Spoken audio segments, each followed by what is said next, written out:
Hello friends, मैं हूं प्रियंका मित्तल और आपका स्वागत है हमारे यूट्यूब चैनल हिंदी ज्ञान पर। आज सबसे पहले मैं आप सभी को बहुत बहुत धन्यवाद देना चाहूँगी क्योंकि आज मेरे यूट्यूब चैनल पर पूरे 52,000 व्यूज़ कंप्लीट हुए हैं। आपका बहुत बहुत धन्यवाद, थैंक यू। आगे भी आप इसी प्रकार मुझे सहयोग देते रहें और मेरे यूट्यूब चैनल को देखते रहें, अपने व्यूज़ भी मुझे देते रहें। आज हम बात करेंगे जॉइंट फैमिली की, संयुक्त परिवार। आज हर कोई महिला, हर कोई व्यक्ति न्यूक्लियर फैमिली में, सिंगल फैमिली में रहना चाहता है, कोई भी जॉइंट फैमिली में नहीं रहना चाहता। जबकि वास्तविकता ये है कि जॉइंट फैमिली जो है वो गुणों की खान है। हमें कई लाभ जॉइंट फैमिली में रहने से प्राप्त होते हैं। कई बार जो व्यक्ति अकेला रहता है उसे अपने परिवार की सभी जिम्मेदारियां स्वयं पूरी करनी होती है। घर के छोटे मोटे सभी काम उसे स्वयं ही निपटाने होते हैं। इसके विपरीत जो लोग जॉइंट फैमिली में रहते हैं उनके सभी काम आपस में बटे हुए रहते हैं।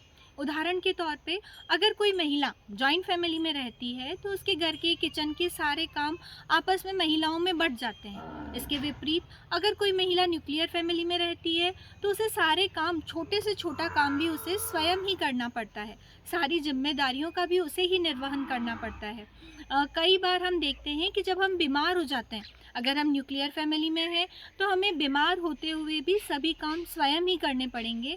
इसके विपरीत अगर हम जॉइंट फैमिली में हैं और हम बीमार हैं तो हमें पूरा प्रॉपर रेस्ट मिल सकता है। हमारे काम की जो जिम्मेदारी है उसका निर्वहन कोई और भी कर सकता है। जॉइंट फैमिली में रहने के अनेकों फ़ायदे हैं। महिलाओं की सबसे बड़ी विश होती है उनके पीहर जाने की। पीहर हर कोई जाना चाहता है और अगर महिला जॉइंट फैमिली में रहती है तो उस स्थिति में उसके लिए पीहर जाना बहुत ही इजी हो जाता है। वो कभी भी अपने माँ पापा के पास जा सकती है, वहाँ रह सकती है। इसके विपरीत अगर कोई न्यूक्लियर फैमिली में रहती है तो उसके लिए घर से निकलना, 2 दिन के लिए भी घर छोड़कर जाना बहुत ही मुश्किल हो जाता है। इसी प्रकार हम देख सकते हैं कि जो बच्चे जॉइंट फैमिली में रहते हैं उनका विकास भी न्यूक्लियर फैमिली वाले बच्चों की तुलना में बहुत ही अधिक होता है। क्यों? क्योंकि वो बच्चे एक तो बड़ों के सानिध्य में रहते हैं, बड़ों के द्वारा उसे परवरिश दी जाती है, घर के बड़े बुजुर्गों के द्वारा उसे संस्कार दिए जाते हैं जिनके कारण बच्चों की अच्छे से परवरिश हो पाती है। इसके विपरीत जो बच्चे न्यूक्लियर फैमिली में रहते हैं उनकी माता पिता के पास पर्याप्त समय नहीं रह पाता अपने बच्चों का ध्यान रखने के लिए। इस कारण उनकी जो परवरिश है वो बहुत अच्छे से नहीं हो पाती। इसी के साथ साथ जॉइंट फैमिली में जो बच्चे रहते हैं उन बच्चों में शेयरिंग की भी बहुत अच्छी भावना विकसित होती है।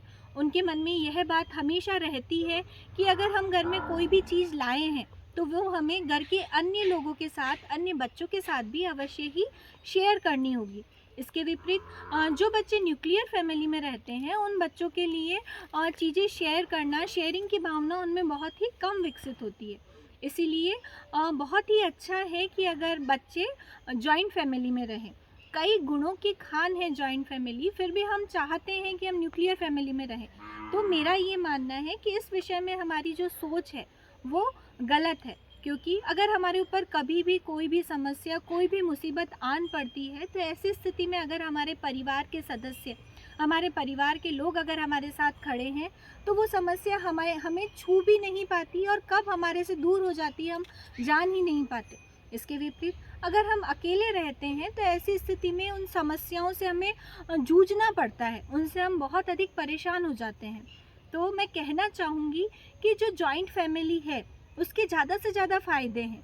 इसके विपरीत अगर कभी ऐसी स्थिति उत्पन्न हो जाए कि अगर हमें हमारे घर वालों से अलग रहना पड़े, भाइयों को अलग होना पड़े, तो ऐसी स्थिति में भी जो हमारा प्रेम है, भाई भाई का जो प्रेम है, परिवार के अन्य सदस्यों के साथ हमारा जो प्रेम है, उसे हम कोशिश करें कि वो यथावत बना रहे।